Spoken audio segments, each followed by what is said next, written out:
This is part 2 of CJC 390's firearms section, so make sure you have watched part 1 above before you get to this one. Still going on evidence interpretation, shell casings during the firing process, and again you might look at some YouTube videos.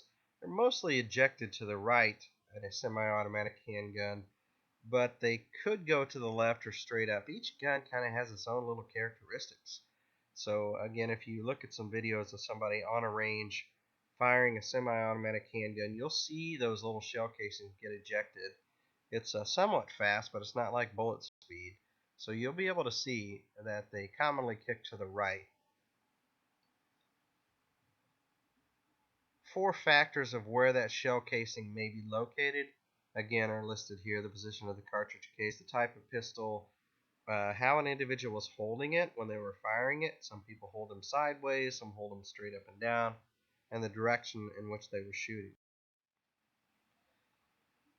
Fingerprints are possible again on the weapon itself and maybe even on that cartridge casing, because again, people tend to oil and grease up their weapons and they get biological matter on them too. The condition of the firearm, again, still on evidence interpretation, is important to note for forensic purposes too. Was the safety on when you found it? Was the hammer cocked back? You don't have to do that with semi-automatics typically, but was it loaded or was it empty? How was it loaded? So if it's a revolver, were the unfired rounds in the right position to be fired? Was the bolt open, closed, partially open? Was the magazine fully engaged? Some weapons cannot fire unless the magazine is fully engaged, or the clip, again. Some can. Look at wound interpretation when people get shot, unfortunately. It's difficult to determine much about, if you look at the size of a wound, to say, well, it looks like that's a 45 or a 38. I've heard some investigators say that, both in real life and in movies, and I'm telling them, no, that's you can't do that. It needs further forensic examination to help out, because the skin is very elastic and it reacts in different ways based upon things like how far away the shot came from, what the underlying surface of the skin is. If you look at your forehead, like the individual who was shot here, it's essentially skin on bone. There's not too much between it like fat or muscle. But if you feel your arm, the top of your upper arm bicep, it takes a long time to feel and get into your bone, because there's lots of muscle tissue between the skin and the bone. So it's going to react differently if it has punctured with a bullet.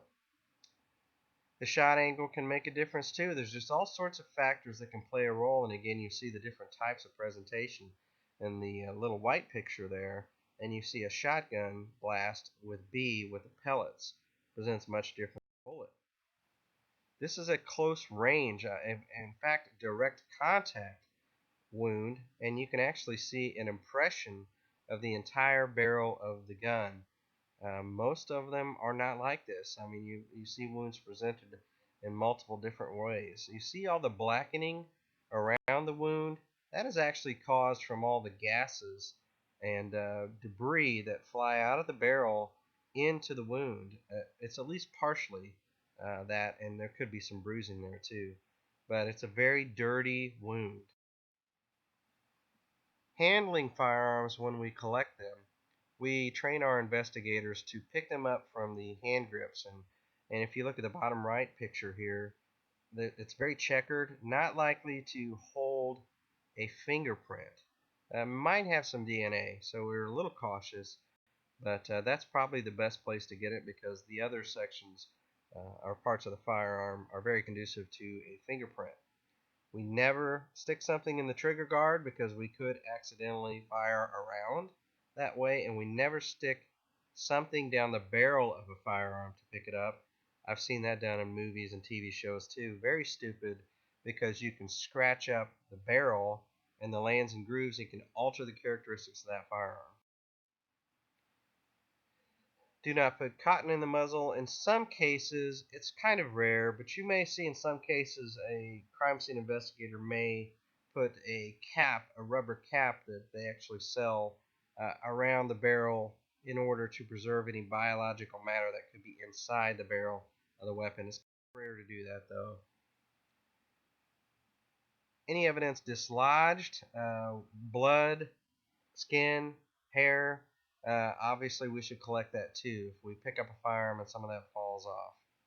During the fingerprinting process, we train our investigators to make sure to don't get that fingerprint powder in the barrel or on the cylinder chambers. Be cautious with it and just try to keep it on the outside of the weapon. You can really make a evidence technician who runs the evidence storage area of a police department mad if you leave rounds of ammunition that have been unexpended in a gun, if you don't unload it. So we always unload weapons because we have to make them safe. It's nice to leave evidence that we collect in the condition in which it was found, but this is one of the exceptions. It's just not safe to handle loaded weapons, so we always unload them. But during the process, we note how many rounds were there. Again, in a revolver, what position were they in? In the case in this picture here, these are actually all fired. You can see that the primers have little center punches in them. That means they've been fired. So we actually unload the rounds, and we make note of item number one was round number one, which was located underneath the hammer. We note the maker, the type, the caliber, the serial number. It sounds rather simple, but there are a ton of types of guns out there. There's so many manufacturers of weapons, and the caliber is even sometimes tough to determine. Serial number, if it's missing, it is possible to restore a serial number that has been scratched off. A little complicated to explain, but there's a chemical etching process that can reveal the serial number or electrochemical etching and make it appear where it had been once scratched off.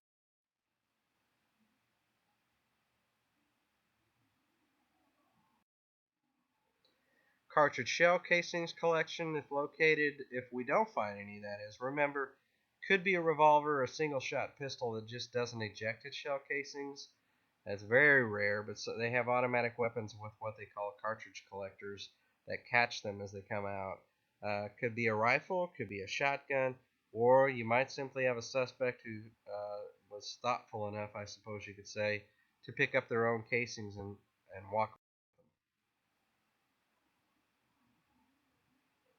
There may be fingerprints on shell casings, so we always keep that in mind and package them separately. The type of weapon may possibly be determined, although it is possible in some instances to fire a round of ammunition in a gun that it was not intended for.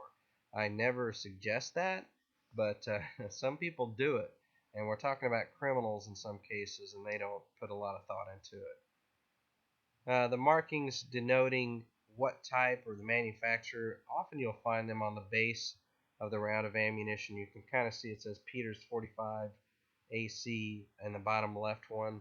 That generally tells you you're dealing with 45 caliber. You can also see in that case, again, the primer has been detonated because you can see it's got a strike into it. And in this one too, that's a very close-up picture of the primer that has been struck by the firing pin caused by the hammer dropping onto it. And you can see in this case a very obvious punch in the center of the primer. And in some cases you can match those primer strikes with a microscope too, and that's helpful circumstantial evidence in a criminal case. So we never place recovered casings in the chamber of a recovered weapon, because in that case, again, we are altering that casing, and we want to compare the casing to the weapon. Now, this is how we often find bullets. You see the two pictures here with mangled remnants of bullets. So when they hit hard objects, and that could include bone in a human body, it's not uncommon to find them mangled like this, and they kind of disintegrate.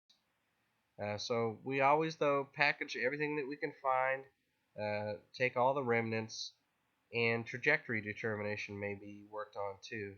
We, again, don't pry a bullet out of any wall or other material. We carefully cut around the supporting material to get to the bullet or the pieces. We typically use a small box for our bullets that we recover because it protects it best. You can use an envelope or a plastic vial too, though.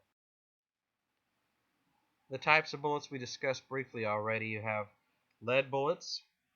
The middle picture here, kind of the upper middle one, shows from top to bottom. The second one down is just pure lead, but you can see the next three down in that same picture are all jacketed, so they have a jacket around them. The one in the bottom left, that's what they call a hollow point, and it is designed upon impact to spread and create a bigger wound tunnel, what they call a wound tunnel, which is actually a little bit somewhat overrated. The size of the wound tunnel makes a slight difference, and it could nick a vital organ, causing more damage that way. But otherwise, you're relying on a person to bleed out, essentially to die. The only shot that really instantly drops an individual is a shot to the spinal cord, typically the base of the skull. That's where snipers are trained to shoot, and that's almost instantaneous death and loss of consciousness. Otherwise, people who get shot, typically they don't fall right away, and that's why you see individuals who get shot multiple times. And the right picture, you see some bullets that are fully jacketed, so you can't see any gray lead at all. It's just complete. Here's some different pictures that show different types of rounds of ammunition too. You can see our typical rounds of ammunition in A1, A2, and A. B shows our shotgun. And shotguns have the, look at B2, it shows you some of the pellets that go into the plastic shotgun shells in B and B1. But those are held in place by what they call wadding, and that's down in B4. So you'll see a plastic piece and some cardboard pieces that hold those pellets in place until they're fired and by the gunpowder. Again, fired bullets reveal rifling markings, and rifling is what we call the twist in the barrel that we discussed earlier, and those are lands and grooves again on the bullet. May determine weapon firing round, the number of marks, the width, the direction of twist. So when we look at the bullet, that's what we're looking for. How many marks do we have? What's the direction? We never again put the test fired bullet in the gun barrel because you're altering it. This is all done through microscopic comparison with a comparison. Bullets, keep in mind too, sometimes they hit something else before they hit a person. So they may ricochet off of a concrete driveway and then strike an individual, or after they enter the body, they may ricochet off of bones and kind of rattle around in a human body and change trajectory too. Black barrel weapons, the black powder, pardon me, weapons, they're smooth bore weapons, and it's very tough to match those to the gun that fired it, including shotguns. All this bullet stuff that I talked about with direction of twist and comparing lands and grooves doesn't apply to black powder rifles or shotguns because they're smooth bore and they simply don't have those. And think about it, with shotguns you got a ton of pellets that go out of the gun, so where were the pellets? It's not as clean and easy to compare as a bullet is. Trace evidence may be found on the bullet itself too, and we use different methods, infrared microspectroscopy, to look at the bullet to see if we have any trace on it as well. So now we'll get into shotguns a little bit. You can see small shot is what we call it, the shotgun shells. The longer the range, the bigger the pellets tend to spread out, so they're flying through the air. Initially, if you're up close, it's going to be a very small pattern. But as the further away you get from the subject, the more those pellets spread out, and it creates a larger pattern. And that's why when you see people shooting clay pigeons or doing skeet shooting, all they need is one pellet to hit that, target. They don't need all of them to. So that's why it's impressive, but it's not quite as impressive as somebody was just shooting a bullet and trying to hit that piece of clay. But you can go to the lab and you can shoot a comparison material and then go back and look at a wound on an individual, for instance. And sometimes you can determine the approximate distance they were from that individual based upon the spread of the pellets. Type of shot, though, varies. So you may have a different number of pellets and a different size of pellets based upon the shotgun shell that was in the weapon. So that's kind of tough to do because you have to collect all the pellets. And for instance, in a human who's been shot, A, they may have been shot multiple times.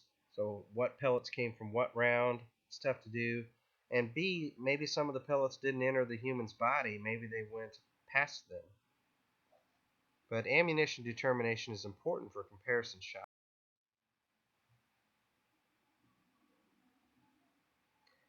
So now we're talking about methods that we use to say we recover a gun and we want to fire a bullet through that gun and collect that bullet to compare to the bullet we found at the scene. Because what you're doing is you're not comparing the barrel to the bullet necessarily, you're comparing bullet to bullet.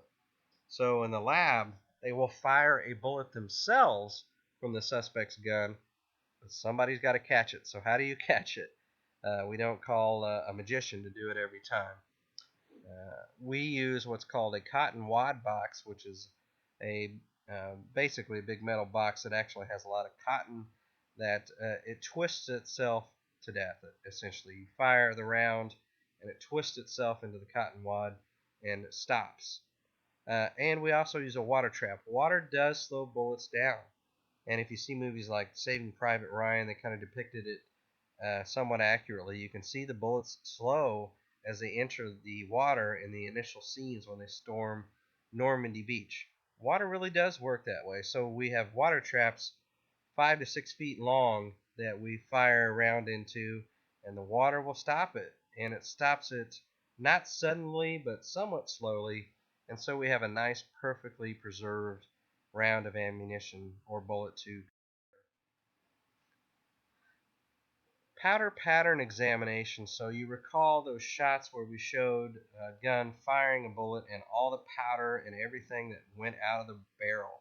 A lot of junk, I called it. So a powder pattern deposit, when you shoot someone close range, someone or something, it's not uncommon to see some of that powder residue, which by the way is usually very hot because it just caused an explosion, to deposit onto the surface where the bullet is traveling toward. It's called a powder pattern, and so it can even on human skin create burn marks. Uh, the size and density is affected by different types of things, the type of ammunition, the firearm. But here's a good kind of close-up little figure that shows there's a wound, but you can see this was a close-up shot about a half-inch away.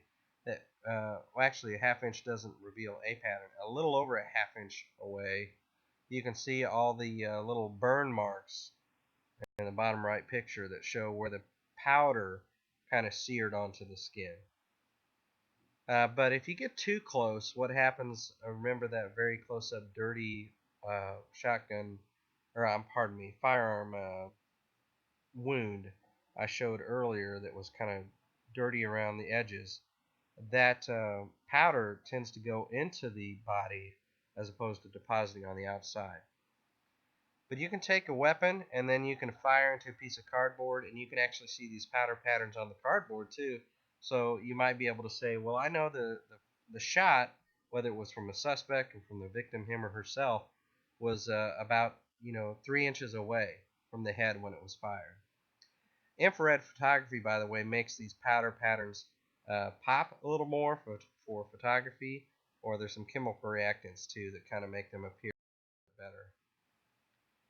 So ballistics. Now this is the study of how a bullet flies or how it travels through either air or through the human body, so both internally and externally. How do bullets travel? it may be important to place where the suspect was when the shots were fired. It may be important for where the victim was. Positions of holes in clothing can help out in this regard. There's all sorts of different ways ballistic trajectory is determined. Now, bullets fly in a certain way. They all come down. So that's why we discourage people from going out and shooting firearms into the air on New Year's Eve or whatever the holiday may be, because that's going to come down somewhere. Wind can affect a bullet's travel, obviously. Gravity does, because it's going to come down. Even if you shoot at a target and miss it, at some point it's going to fall, that bullet, and fall to the earth. The heavier the bullet, by the way, the more it's going to traject downward. And what is the material that it impacted? If it impacted something, that's obviously going to change the trajectory. Again, bullets always go somewhere. The accuracy of the bullet is dependent upon many factors too. If it is a rifled barrel that has lands and grooves and twists a bullet, it's going to be a more accurate weapon. A shotgun is going to be less accurate if you're firing one round, which they do have what they call slugs, which is a single round as opposed to shotgun shot. But it's not going to be as accurate. The velocity of the bullet, so a 9mm small bullet has a higher velocity than a 45 large bullet. And the marksman, so obviously the shooter, whoever shot the bullet, some are better than others. So that's important to remember. Rifling, velocity, and the marksman help determine bullet accuracy. At a scene, there's different methods used. If you have a piece of drywall, you can use trajectory rods and strings and lasers to show the path bullets took before they hit the wall. And again, that can help determine where the shooter was, because drywall, is about half to 3/4 inches wide, and so you can actually kind of get a trajectory from it as it traveled through the wall. Short range paths are relatively accurate, and what you see here in this picture is a trajectory rod that is used in this wall, and it shows you, well, looks like that one's slightly at a downward angle. This is a kit. The trajectory rods are on the bottom part of this picture, and you can see an angle meter is what they call that on the left side. Kind of hard to see, but it actually shows exact angle measurements, and you attach that to the trajectory rod, and it'll tell you that bullet was fired at 26 degrees. There's a good close-up of the angle finder or angle meter that shows the exact angle or degree of angle for the bullet that went on the wall. Everything's got a database. We've already talked about CODIS for DNA. We've already talked about APHIS for fingerprints. For bullets, it's called NIBIN, the National Integrated Ballistic Information Network, and it's run by our firearms experts at the Bureau of Alcohol, Tobacco, Firearms, and Explosives, or ATF. So NIBIN is where if we have a bullet in the body, we don't know who the suspect is, and we don't have a gun, we can enter that bullet that was recovered and lands and grooves profile into NIBIN, and we might get a match. That'd be great, wouldn't it? So again, very helpful database run by the ATF and the federal government.